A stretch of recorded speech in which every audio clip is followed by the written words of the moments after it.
Hello, it's Kevin Thompson, and welcome to Econ 101. And today I want to talk to you about why raising the Social Security cap isn't enough. I'm going to say this: my eyes are now open. My eyes are open because for so long, for years, I always thought, hey, all you had to do was raise the cap, raise the limit, and then Social Security wouldn't be a problem anymore.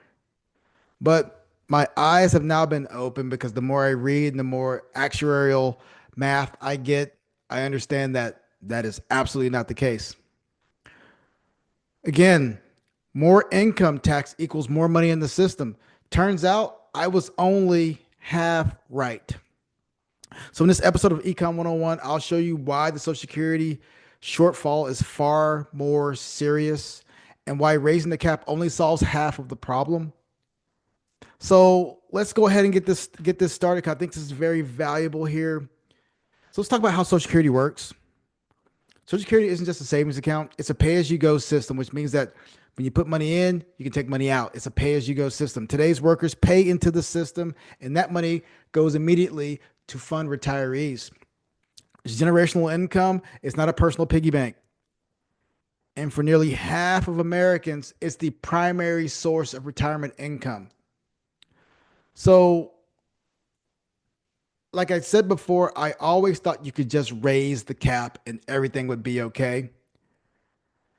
Right now, the wage cap is at 176,100, which is subject to Social Security taxation. Earnings above that are not taxed via Social Security. I always thought, hey, just raise it and we'll be okay. So what if they just remove the cap entirely? Well, I was reading some Peterson Institute information, and they basically drew it out. These people are very, very smart. They're actuaries. Actuaries are some of the smartest math people out there.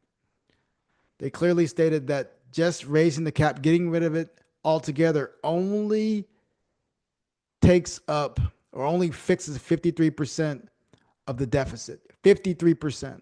That means if you tax all income at 12.4%, only takes care of 53% of the problem.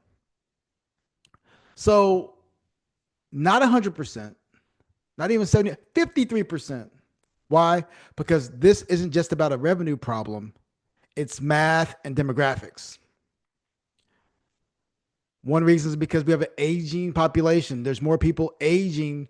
And yes, Kevin, we are at 180 million people working. That's the most in history. Yes, that's absolutely the case. But what we do also have is an aging population. There's 10,000 people going into turning 65 each day and going into the Social Security system. So we have an aging population, longevity, which causes issues in a funding issue and a funding crisis. Here's some facts. In 1960, there were not 1960, 1980, there were 5.1 workers supporting each retiree. Today, there's 2.7 workers per retiree. And it's expected by 2035, there'll just be 2.3 workers. Yes, there are more people working now than ever, nearly, like I said, 180 million. But we also have more retirees than ever before, living longer, collecting benefits for decades. That puts real pressure on the system. So let's talk about some realistic resolutions. To fix the Social Security system, you need more things to happen. We need to remove or raise the cap, raise the retirement age, reduce benefits, increase payroll taxes, and implement means testing. All of these things will help alleviate the problems in the system. None of these are politically popular. First and foremost, a lot of these will be pushed against because this is actually an effective tax on most people. But if we do nothing, benefits will get cut roughly 21% across the board, starting in 2033, 2034.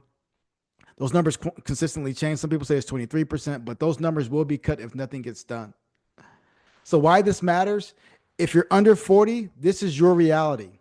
Things are going to change. Understand that. If you're over 60, it still matters because your benefits can be cut. But again, it matters much less. This isn't a future problem. It's a now issue. Stop letting politics dumb us all down. Raising the cap helps, but it doesn't fix the problem. This is about math, and the math is telling us we're running out of time. Thank you guys for listening to the Econ 101. Subscribe to the 980s podcast. I hope this has been a valuable use of your time.